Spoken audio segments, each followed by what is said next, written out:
바쁜 당신이 알아야 할 모든 것 여기에 있습니다. KBS 1라디오 김성환의 시사야. 다음 달 단계적 일상회복 시행을 앞두고 있는 가운데 오늘 코로나19 일상회복지원위원회가 공식 출범에 첫 회의를 열었습니다. 위원회는 방역체계 전환 과정에서 일시적으로 유행이 증가해도 일상회복을 중단하지 말고 지속적으로 추진하자는 데 의견을 모았다고 하는데요. 단계적 일상회복 시행 전에 어떤 사회적 합의와 준비가 필요할까요? 대한응급의학회 이사장이신 코로나19 일상회복지원위원회 허탁 위원 연결해서 조금 더 자세한 얘기 나눠보겠습니다. 위원님 안녕하십니까? 예, 안녕하십니까. 허탁입니다. 네. 오늘 이제 위원님께서 방역의료분과위원으로 참석을 하시지 않았습니까? 예, 그렇습니다. 첫 회의는 어떤 식으로 진행됐고 분위기가 어땠는지 궁금해요. 예, 일상회복위원회 회의를 앞두고 사전에 우리 이제 미래의 어떤 희망을 이야기한다는 그런 기대가 사실 있었습니다. 네. 그렇지만 막상 다 회의를 참석하니까 이번에 가장 많이 피해를 보신 소상공인 그리고 외식업체, 관광 이런 데 대표하시는 분들이 현재 어려움을 많이 토로하셨고 그리고 방역의료 전문가분들께서는 그 일상회복이라는 그 용어에 대해서 약간 불편함을 이야기를 했습니다. 그것은 마치 일상회복이라는 것이 코로나 팬데믹 이전에 2019년으로의 복귀가 아니고 새로운 일상 2022년으로 전환해야 한다는 그런 이야기들이 많이 나왔습니다. 분위기상에서. 네. 그래서 자연스럽게 일상회복을 위한 그러한 방향과 목표에 대한 이야기가 주로 나왔습니다. 이제 코로나19 사태 이후에 코로나 이전으로 돌아갈 수는 없다. 이런 얘기가 예. 많이 나왔는데 이제 그런 얘기들이 주로 이제 얘기가 됐다 이런 말씀이신데요. 예, 가장 큰 관심 중 하나가 백신 패스예요. 예. 백신 및 접종자들이 차별이라고 느끼지 않도록 활용 범위를 적절하게 설정하는 것이 관건일 텐데요. 오늘 예. 위원회에서도 혹시 논의가 나왔습니까? 사실 자세한 이야기는 나오지는 않았고요. 예. 저희들이 일상회복에 대해서 이야기를 나온다면은 그 시작 부분은 백신 접종자에 대해서 일부 허용하는 회복에 먼저 하는 네. 이렇게 할 수밖에 없지 않겠느냐 하는 의견 정도만 나왔고 구체적으로 자세한 이야기는 나오지 않았습니다.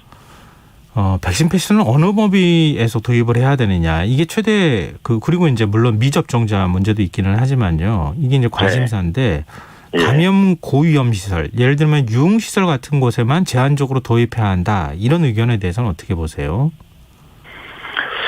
저는 유흥시설과 관련된 것은 상당히 고위험 시설이기 때문에 네. 어떤 일상회복의 단계에 있어서 좀 후순위 아무래도 그곳은 예. 밀접 접촉할 수밖에 없고 마스크를 쓰기 어려운 곳이고 그리고 환기도 어려운 곳이기 때문에 이 후순위이고 예. 그 전에 어떠한 그 일상회복을 위한 단계적 적용에서 우리가 쉽게 할 수 있는 것보다 적용하면서 후순위로 네. 그걸 검토해야 되지 않겠는가 하는 생각을 갖고 있습니다. 우리가 쉽게 좀 자주 찾아가는 곳에서부터 시작해서 점점점 이렇게 범위를 넓혀가는 방식을 말씀해 주신 것 같고요. 예, 그렇습니다. 민주당이 백신 접종자에 한해 자정까지 카페와 식당을 이용을 허용하는 한시적 백신 패스 도입을 건의하겠다고 밝혔거든요. 예. 이런 백신 패스 제도에 대해서는 어떻게 보십니까? 예, 우리가 지금 본격적인 일상회복을 이야기하기 전에 그에 대해서 어떤 전걸음으로 이러한 시도를 하는 것은 저는 바람직하다고 생각이 되어집니다. 그러면은 한시적으로 시간을 늘리게 되면은 분명히 사회 활동량은 늘어나게 되고 그리고 사람 간의 접촉은 늘어날 수밖에 없는데 예. 그것으로 인한 그 환자의 발생이라든지 활동량의 변화 이런 추이를 본다면 일상 회복으로 우리가 가는 데 있어서 그 단계 조정에 도움이 될 수 있을 거라고 생각이 되어집니다. 현재 백신 1차 접종률이 전 국민의 78.1%, 접종 완료율은 60.8%거든요. 예. 방역 당국은 원래 한 다음 달 9일쯤에 단계적 일상 회복으로 이제 들어간다 이렇게 얘기를 해왔다가 그 시점을 좀 더 당길 수 있다 이런 입장을 밝힌 것으로 알고 있습니다. 여기 예. 언제쯤부터 가능할까요? 이게 도입이? 일반적으로 전 세계적으로 이 일상 회복에 있어서 가장 중요한 지표는 백신 접종 완료율이고 그 백신 접종 완료율을 어떤 나라는 1차 접종 70% 완료했을 때 한 나라도 있고 어떤 나라는 2차 접종이 70% 이상 완료됐을 때 한 나라들도 있긴 합니다만은 네. 저희 나라는 네. 이른바 우리나라. 백신 예. 접종 완료자가 70%를 넘었을 때 일상 회복을 위한 그 단계로 가는 것이 적절하다고 생각되고 예. 그것은 아마 지금 현재 상당히 가파르게 올라가고 있기 때문에 네. 어쩌면 11월 첫째 주에는 그런 것과 관련된 이야기들이 나올 수 있지 않겠는가, 공개적으로 나올 수 있지 않겠는가 생각이 듭니다. 네. 근데 거리두기처럼 일상 회복도 단계별로 나눌지, 만약 네. 단계를 나눈다면 몇 단계로 나눌지, 이것도 중요한 문제일 텐데요. 위원님께서는 이 부분은 어떻게 보세요? 물론 이 일상 회복은 단계별로 점진적으로 나가야 된다고 생각이 되어집니다. 근데 우리나라 국민들이 사회 거리두기 단계가 4단계에 익숙해져 있지 않습니까? 네. 그렇기 때문에 일상 회복도 일반 국민들이 쉽게 이해하고 받아들일 수 있는 이 4단계로 이 구분하는 것이 적절하지 않겠는가 하는 생각을 갖고 있습니다. 그러니까 혼선이 없도록. 예. 예. 김부겸 총리가 당장 마스크를 벗어 던지자는 것은 결코 아니다. 이러면서 예. 점진적인 일상 회복을 지금 강조했는데요. 예. 전문가들 사이에서도 일상 회복에 걸리는 시간을 3개월이다, 6개월이다 의견이 좀 분분한 것으로 알고 있습니다. 예. 진짜 일상 회복까지 가는 데까지 어느 정도 시간이 걸릴까요? 근데 거기는 우리가 어떤 지표를 참고 삼아야 될 것인가 하는 부분들이 있을 것인데, 네. 1차적으로 생각할 수 있는 것은 확진자가 어느 정도 발생할 것인가, 그리고 중환자로 진행하는 게 몇 %인가, 그리고 사망자는 몇 %인가, 이게 상당히 저는 중요한 지표라고 생각이 되어지는데, 네. 거기에다 추가적으로 계절적 요인이 하나가 있습니다, 우리나라는. 일부 선진국에서는 올 여름에 많이들 이렇게 일상 회복을 위해서 진행이 됐는데 우리나라는 11월 이후라면은 네. 겨울이고 네. 그리고 통상적인 감기나 독감이 같이 진행할 수가 있기 때문에 다른 선진국보다는 저는 이 일상 회복을 위한 단계의 속도를 더 늦춰야 된다고 생각이 되어지고 있고 네. 3개월, 6개월 이런 말씀들이 있지만은 저는 11월에 시작이 된다면은 내년 따뜻한 봄이 올 때까지 진행하는 게 적절치 않는가 그런 생각을 가지고 있습니다. 단계적 일상 회복으로 들어가면 확진자가 한 10,000명까지도 늘어날 것이다 이런 얘기가 나오는데 실제 그런 일이 벌어질 가능성이 있을까요? 근데 최악의 상황에 거기까지 예측하고 준비할 필요는 저는 있다고 생각은 되어집니다. 근데 그 가능성이 비록 매우 낮지만은 그러나 우리는 이 상황에서 최악의 상황까지도 검토를 해야 되겠죠. 저는 그럴 확률은 매우 낮다고 생각합니다. 매우 낮다. 네. 근데 일단 확진자가 늘어날 가능성은 더 있지 않겠습니까? 왜냐하면 단계적 일상 회복으로 가면 방역이 좀 느슨해질 수도 있는 거잖아요. 그렇습니다. 네. 지금 우리 그 집단 면역을 이루기 위해서는 그 전 국민이 약 70% 정도가 항체를 보유를 해야 되는데 네. 2차 접종 완료자가 70%가 된다면은 그 중에서 항체 형성률은 대체로 한 80% 정도로 잡고 있지 않겠습니까? 네.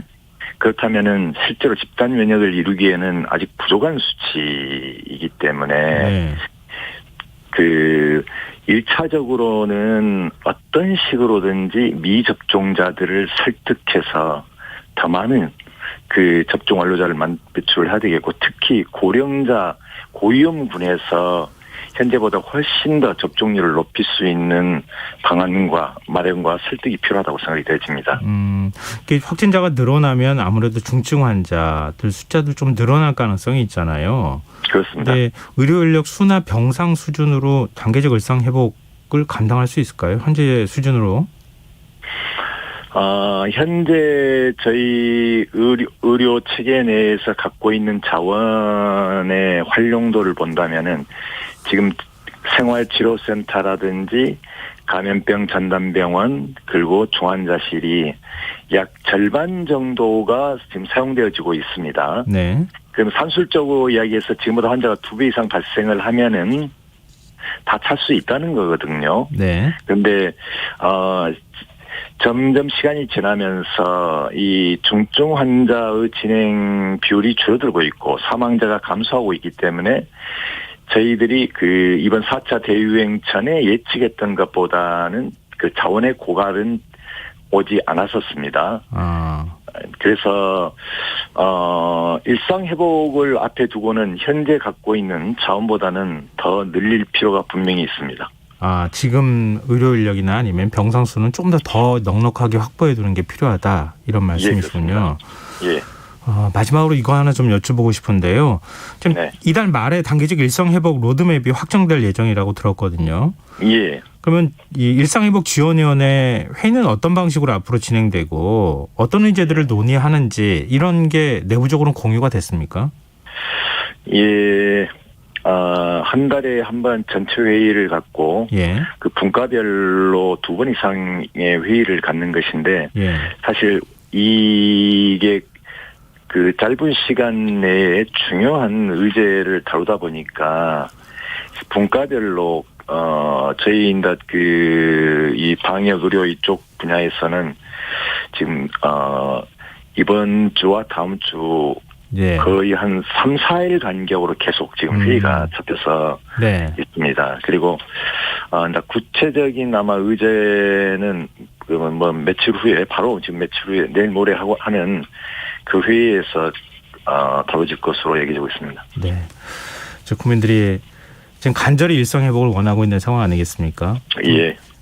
좀 단계적으로 가더라도 일상 회복까지 갈 수 있도록 좀 세부적인 기준 같은 거 만드는데 좀 고생을 좀 해주십시오. 네. 예, 잘하겠습니다. 네, 오늘 말씀 고맙습니다. 예, 감사합니다. 예, 지금까지 코로나19 일상회복지원위원회 허탁위원이었습니다.